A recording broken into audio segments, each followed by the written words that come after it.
আচ্ছা, আপনার বাড়িতে কে কে আছে? কে আমার বাচ্চা মনে করেন ঘর আছে, টেবিল আছে, চেয়ার আছে, তারপর দরজা আছে, জানলা আছে, তারপর ড্রেসিং টেবিল আছে, তারপর এলইডি আছে, ফ্রিজ আছে, খাট আছে, ওয়ার্ডরোব আছে, ওগুলো সবই আছে মোটামুটি গরিব মানুষ হিসাবে। না মানে আমি বলতে চাচ্ছিলাম যে আপনার পরিবারে কে কে আছে? ছাগল আছে, ঘোড়া আছে, পাড়া আছে, খাসি আছে, ছাগল আছে, তারপরে কুরগা আছে, হাঁস আছে, মুরগি আছে, সব আছে। আচ্ছা, আপনি বিয়ে শাদী করেননি? হ্যাঁ, বিয়া করছি কিন্তু শাদিটা করা হয়নি। আচ্ছা, আপনার বাচ্চা কাচ্চা নেই? বাচ্চা আছে কিন্তু কাচ্চা নাই। আচ্ছা, আপনি কি কোনো কাজ কাম করেন না? কাজ করি কিন্তু কাম করি না। আচ্ছা, আপনার ভবিষ্যৎ পরিকল্পনা কি? ভবিষ্যৎ পরিকল্পনা হইলো ওই যে আপনি যেটি কইলেন, যেটি মনে করেন না যাই আছে ওইটি করবো। যেমন?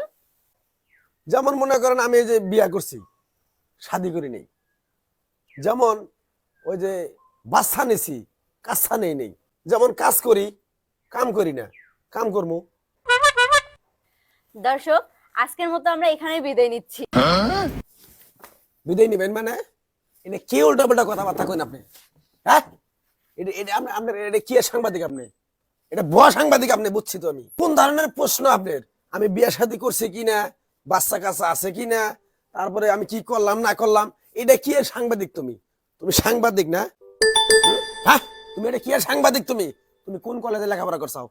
হ্যাঁ, কোন বন্ধু লেখাপড়া করছাও? তোমার কোন শিক্ষা শিক্ষা কোন কোন স্যারে তোমার এই শিক্ষাগুলো দিছে? শোনেন, আপনি একটু ভদ্রভাবে কথা বলেন। আসলে আমি তো একজন সাংবাদিক, আমার সঙ্গে তো একটু ভদ্রভাবে কথা বলা আপনার উচিত, তাই নয় কি? হাই বেটি, এই এনে বং বাং বাদ দিয়া হলো তোমার আমি একটা নতুন একটা ব্যবসা ধরাই দেই। এই ব্যবসায় অনেক লাভবান হবা। এনে বাদ দিয়া ওই ব্যবসা করে খাওগা, অনেক আইনতি হবো। আইনতি হইলে পরে তুমি অনেক বড় লোক হবা। ভাইজান, হ্যাঁ, কি ব্যবসা করেন তো? আমি আমি করবো। ও তুই করবি এই ব্যবসা? হ্যাঁ, আমি করবো। এই ম্যাডামের লগে থাইকা ভাই আমার কোনো ইনকাম পাতি কিছুই নেই। তাহলে হনো, এই তুমি হনো, দুজনের মনোযোগ দিয়ে হইনো। যেমন বাজার ঘাট আছে না, বাজার ঘাটে যায় মজমা করবা। মজমার মধ্যে মনে করে কটা বড়ি নিবা, সিঁড়ি বিড়ি ট্যাবলেট গুলো আছে না, ওইলে নিয়ে বাবা যে বাড়িতে বুড়া মা বুড়া বাবা আছে, নামাজে বসলে উঠতে পারে না, উঠলে বসতে পারে না, সেই বাবারে নিয়ে এক ডোজ এক পাতা এই সিঁড়ি বিড়ি ট্যাবলেটে খাওয়াবেন। আগের মতো শক্তি হবে, আগের মতো জোয়ান হয়ে যাবে। এরকম করে মনে করে ব্যবসা করবা, তোমাদের ভবিষ্যৎ খারাপ। আর এনে যে করো টাউডারি বাটপারি বাদ দাও, কি আর না তোমরা সাংবাদিক? এনে হলে সাংবাদিক হইলে তোমরা, হ্যাঁ? এই যে ম্যাডাম ধরেন, আজকে থেকে আপনার চাকরি আমি আর করছি না ভাই।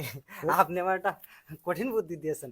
আজকের থেকে হ্যাঁ। আমি এই যে হাট বাজারে যা যেখানে যা মজমা হয় হ্যাঁ। সেখানে গিয়ে একটু ট্রেনিং নেবো। ট্রেনিং নেওয়ার পরে আমি নিজেই ব্যবসা শুরু করবো। আসসালামু আলাইকুম ম্যাডাম, যাও, ভালো থাকবেন। ঠিক আছে, যাও। যাও যাও, দেখা যাবে কত উন্নতি করতে হ্যাঁ, পারো। তুমিও যাও। তুমি আবার নগর নগর সাফা করো। তুমি তুমি সাংবাদিক হইছাও, যাও যাও, কইছি ভালো করে দেখে নেবো আপনারে। দেখে নিবা। টাউট বাটপার জানি কোন কোন